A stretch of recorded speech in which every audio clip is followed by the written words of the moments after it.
Okey, Assalamualaikum. Okey, ini rakaman yang ketiga atau yang keempat lah. Cikgu rasa mungkin rakaman terakhir iaitu kita sambung berkenaan bab garam. Okey. Kita pergi kepada perkara yang agak penting di sini, iaitu penyediaan garam, preparation of soluble salt. Okey, penyediaan garam ni iaitu preparation of soluble salt. Bagaimana kita nak buat daripada awal, daripada zero sampailah kita proses menghasilkan serbuk garam, kristal garam. Okey, jadi untuk kita menyediakan garam ini, kita mengguna ataupun mengaplikasikan sebelum ini kita belajar, iaitu kamu mengenal pasti keterlarutan garam. Jadi untuk penyediaan garam ni, langkah yang pertama adalah kamu kena kenal pasti jenis keterlarutan garam ataupun soluble and insoluble salt dekat sini. Jadi dia dah bagi contoh ni, kita nak menyediakan garam, salt. Jadi sebelum kita nak menyediakan garam, kita kena tahu adakah dia ni soluble ataupun insoluble. Kenapa kena tahu? Sebab jenis garam yang berbeza memerlukan kaedah yang berbeza. Jadi yang pertamanya kita kena bezakan yang antara soluble dengan insoluble, kerana kedua-dua jenis ini memerlukan dua kaedah yang berbeza. Okey, cikgu pergi kepada soluble salt terlebih dahulu. Okey, soluble salt ni pun kita kena pecahkan kepada dua kaedah juga. Soluble salt pun ada dua kaedah. Tapi insoluble salt satulah. Okey. Soluble salt ni apa? Soluble salt ni adalah yang kita belajar 4 jenis garam tu lah. Dalam empat keluarga garam, nitrate, chloride, sulfate, karbonat, antara keempat-empat tu, siapa yang larut dalam air, kita buat menggunakan kaedah.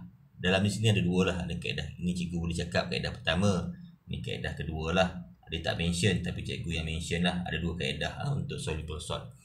Kalau dia insoluble salt, cuba bagi contoh satu insoluble salt. Apa dia? Cuba fikir. Kan ada beberapa kan, sulfate pun ada insoluble salt, tak banyak kan, baca. Kalau chloride pun ada juga insoluble salt. Apa dia? PAH kan, plumbum, argentum, H mercury. Karbonat, karbonat mudah. Karbonat, semua garam karbonat insoluble lah, kecuali except sodium, potassium atau ammonium. Okey, kamu dah jelas. Contohnya kita tengok kaedah pertama ni, siapakah yang menggunakan kaedah pertama ni? Kalau tak nampak, kamu tengok buku teks kamu lah. Okey, kaedah pertama ni, apa ciri-ciri garam dia? Adalah garam yang ataupun cikgu baca dahulu, all ammonium salts, sodium salt and potassium salt. Maksudnya untuk kita membuat kaedah pertama, dia mesti bermula nama dia dengan ammonium, ataupun bermula dengan sodium atau potassium. Tak kisahlah, cuba kamu beri satu. Contohnya sodium ni bahasa Melayu apa? Natrium klorida. Kita buat kaedah pertama. Apa lagi? Contohnya potassium salt, potassium sulfate. Kaedah pertama atau kaedah kedua? Kaedah pertama, sebab dia bermula dengan sodium, potassium atau ammonium. Kita buat kaedah yang pertama. Okey. Tapi cikgu cerita secara ringkas dulu. Okey, bagi siapa pula yang kategori kaedah yang kedua? Kita tengok. Nampak ke korang ni? Nampak ke Not ammonium salt, sodium salt or potassium salt. Bukan jenis garam amonium, garam natrium atau garam kalium. Tetapi dia still soluble, masih terlarutkan. Siapa dia? Sebutlah empat-empat garam tu. Apa dia? Jangan sebut natrium, kalium, amonium. Kalau natrium, kalium tu dah keluarga sini. Kaedah pertama.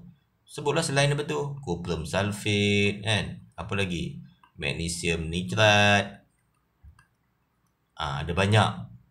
Boleh sebut, asalkan jangan kamu sebut tiga ni. Atau walaupun kamu tak sebut tiga ni, jangan pula kamu buat plumbum sulfate atau lead sulfate. Kenapa plumbum lead tu sulfate atau plumbum 2 sulfat tak boleh? Kenapa tak boleh? Dia ni bukannya apa nama jenis natrium, kalium, amonium kan? Tapi kenapa tak boleh kaedah kedua? Sebab dia bukannya soluble kan, dia insoluble. Jadi dijatuh kepada kaedah lain, kaedah ketiga lah lebih kurang. Kaedah ni tak boleh kat sini, sini tak boleh, sini apatah lagi tak boleh. Memang jelas tak boleh. Faham? Okey, itu yang kedua. Yang ketiga, macam mana nak tahu kaedah yang ketiga? Kita dah sentuh sikit tadi. Apa sahajalah kan, ini banyak karbonat lah kan. Karbonat memang kat sini.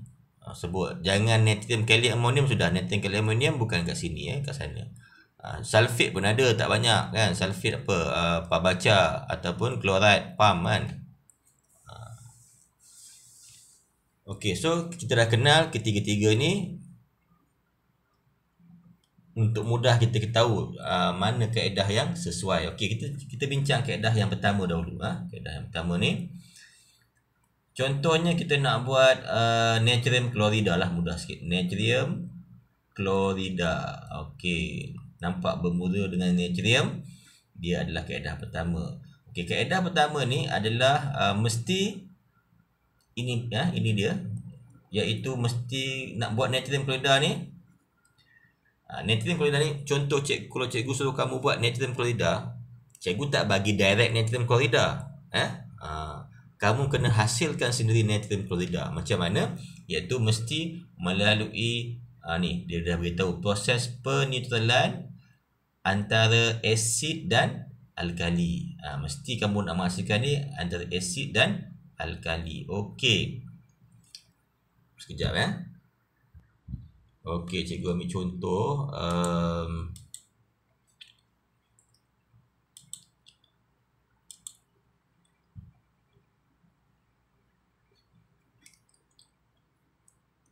Tadi kita nak menghasilkan garam natrium klorida. Kita mesti start daripada zero, daripada awal. Jadi apakah bahan yang kita nak buat untuk menghasilkan natrium klorida? Tadi buku dah bagi panduan, iaitu mesti melalui proses peneutralan antara apa? Antara asid dan alkali. Jadi kamu kena tahulah apakah asid yang digunakan. Jadi kita nak tahu apa asid, apa alkali, kita tengok nama natrium klorida. Klorida ni bermaksud apa? Natrium klorida ni bermaksud dia menggunakan apa? Mestilah menggunakan asid hidroklorik. Sebab asid hidroklorik confirm dia akan menghasilkan klorida kan? Takkan kita nak guna apa, contoh asid nitrik atau asid apa lagi, asid sulfurik. Kalau kita guna asid nitrik untuk tindak balas, hasil dia apa? Mesti akan menghasilkan nitrat kan? Mesti menghasilkan nitrat. Mana ada nitrat?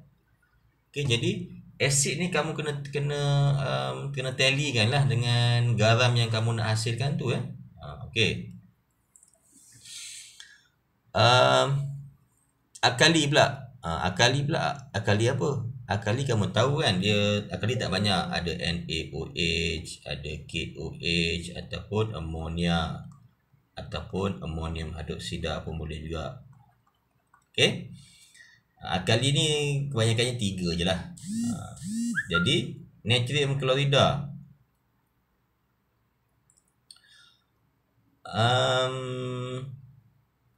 mestilah natrium hidroksida kan. Takkan nak kalium hidroksida ke, natrium hidroksida. Okey, kita dah dapat dua reaktan, dua bahan yang diperlukan, iaitu asid dengan ni. Ini yang penting, kita nak tahu apa bahan supaya kita nak proses lepas ni. Dia akan menghasilkan garam dan air. Boleh? Jadi langkah pertama, bila diberitahu persoalan nak menghasilkan natrium klorida, kita mesti menggunakan apa bahan yang kita perlukan untuk menghasilkan natrium klorida. Okey, cikgu nak bagi contoh lain. Contohnya, kalaulah kita nak buat kaedah yang pertama, cuma cikgu sebut, contohnya nak buat garam kalium nitrat. Cuba tengok apakah bahan asid dan alkali yang sesuai.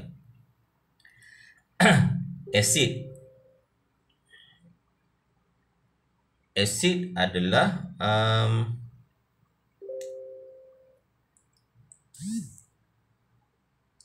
asid, mestilah asid ni asid nitrik lah. Asid nitrik, tak boleh asid klorik. Mana mungkin asid klorik menghasilkan nitrat.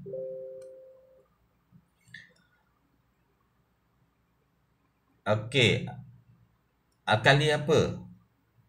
Confirm lah dia KOH ya. Tiga tu dah akan menghasilkan garam dan air. Okey. Jadi sekarang ni yang penting adalah kamu kena tahu apa bahan yang digunakan lah untuk menghasilkan garam tersebut. Okey, yang seterusnya dia dah bagi hint gambar kaedah gambar ini. Memang kita dah belajar sebelum ni, kalau asid dan alkali kita nak menghasilkan garam mesti menggunakan kaedah apa ni? Titration atau pentitratan atau titration kaedah ni. Asid di atas, alkali di bawah. Jadi kaedah yang pertama, garam jenis 3 ni mesti menggunakan kaedah ini. Cikgu dah terang itu kan. Bagaimana kita nak menghasilkan garam hanya 100% garam dan air. Okey, tak apa, kali ni kita ulang sikit lagi. Dia macam ada sambungan yang kita buat tu tindak balas yang biasa saja. Tapi untuk menghasilkan garam kristal, dia ada proses lanjutan lagi Okey, pada buku teks ni dia dah bagi tahu secara gambar rajah dan secara prosedur dengan lebih detail. Cikgu tengok banyak sampai 16 step. Bagus, memang bagus ini jawapan dia. Sebabnya inilah yang akan disoal dalam exam dan kamu boleh senaraikan semua langkah-langkah prosedur untuk menghasilkan garam. Biasanya garam ni keluar dalam soalan penyediaan garam ni, keluar dalam soalan esei, dan biasanya 10 markah lah, puratanya 10 markah. Jadi dekat buku teks ni terlampau detail. Kalau kamu boleh buat semua, baguslah. Tapi cikgu nak bagi tips, supaya kalau boleh semua boleh jawab lah dengan mudah dan ringkas. So cikgu rujuk kembali kepada buku modul Wan Afifah. Cikgu rasa kamu ada, boleh tengok balik. Okey, untuk penerangan ini cikgu nak korang catat dalam buku prosedur ni, sebab kalau ditanya bab garam, dia suka tanya soalan penyediaan garam ni. So korang kena catat dan hafal prosedur dia. Okey, kamu boleh baca balik nanti buku teks tu, dia punya prosedur supaya kamu lebih faham. Tapi kali ni untuk sebagai kamu punya tips, cikgu rujuk buku modul sebab dia lebih ringkas lah dan mudah untuk kamu catat dan faham. Okey, untuk penambahbaikan kamu boleh rujuk balik buku Wan Afifah tu. Okey, kalau kamu tengok buku Afifah muka surat 148, kamu akan nampak gambar ni ya. Gambar ni 148 ya. Macam mana cek kejap ya. Okey, apa yang penulis ni buat ni adalah dia bagi gambaran ya, gabungan. Sebabnya kaedah yang pertama dan kaedah yang kedua ni dia ada langkah-langkah yang titik pertemuan sama cuma di awal ni agak lain, tetapi ada langkah yang ketiga keempat dia sama tu dibuat dalam satu diagram ni ya. Okey, kita bincang kaedah yang pertama dulu. Kaedah yang pertama tu yang sini ya. Ni di sini.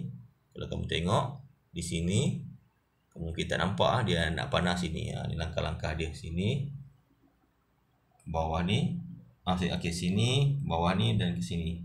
Cikgu gambar tak lengkap cikgu ambil gambar lain ya. Ni langkah pertama sini. Kaedah yang pertama. Kaedah yang kedua daripada sini ya. Kaedah kedua. Dia akan jumpa satu titik pertemuan. Tu yang dia sekalikan diagram ni ya. Okey, catat bersedia untuk catat.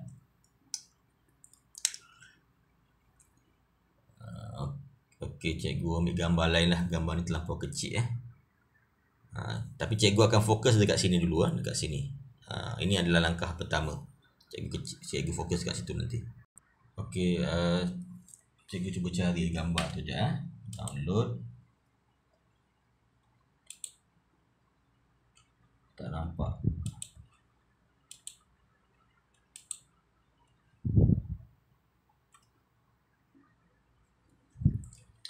Okey, ni cikgu fokus yang dekat hujung tu ya.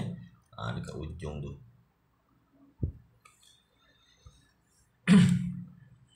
Okey, catat dalam buku nota. Kaedah yang pertama, dia mesti bernama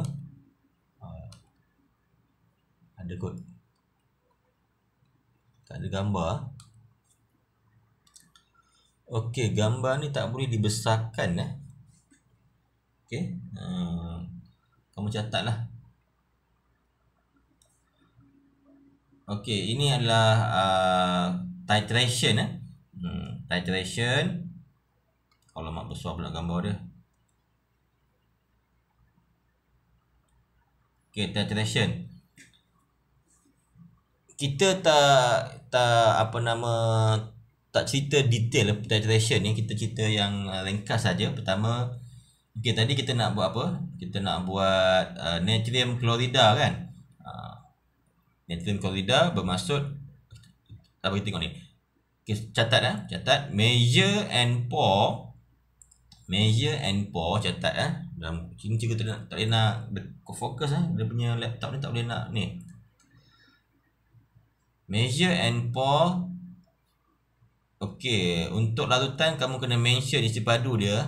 Isi padu dia kalau dalam bika kita nak buat dalam kelangkung ni, kita ambil 50 lah. 50 cm padu of 1 mol dm cube of, dekat sini tulis any alkali. Tak boleh any alkali Kita nak buat, kita dah tahu Kita dah tahu apa alkali kita.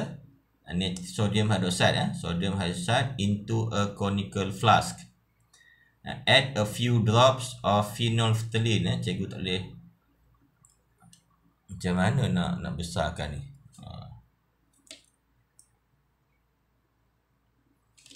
Okay, tak apalah. Add a few drops of phenolphthalein. Okey, dia boleh dibesarkan jika cikgu tak conteng. So cikgu tak conteng, cikgu besarkanlah. Cikgu harap kau nampak cursor ni nampak cursor ni Okey. Tadi kita dah buat sampai sini. Untuk conical flask, kita bubuh alkali ke dalam conical flask, kemudian add a few drops of phenolphthalein. Okey, add a few drops of phenolphthalein. Cikgu tak kamu nampak tak apa, cikgu pakai ni. Phenolphthalein nampak cursor cikgu ni Okey, kemudian catat 1 mol dm cube of, dikata any acid. Tak boleh any acid, kita adalah acid ada klorik kan. Kita nak buat natrium klorida acid. Hydrochloric acid is titrated to the alkali. Dia tak cerita dia bubuh dalam biuret, tak cerita. Dia terus sebabnya ada panjang lagi tak nak cerita. Untuk proses titration ni dia ambil langkah-langkah yang penting-penting sahaja. Dia tak cerita dibubuh dalam burette, kemudian dia ambil bacaan, semua dia tak cerita. Dia semua ambil perkara yang penting-penting sebabnya proses ni panjang lagi. 1 mole decimeter cube of any acid, tak boleh any acid lah, hydrochloric acid is titrated to the alkali,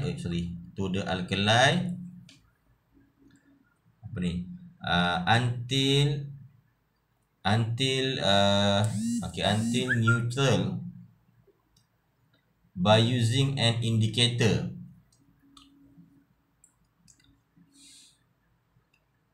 The volume of acid used is recorded. Okey, kelas cikgu rasa cikgu ada nak tengok apa nama ni, ada makluman dalam Telegram. Cikgu berhentilah sekejap, nanti cikgu akan sambung balik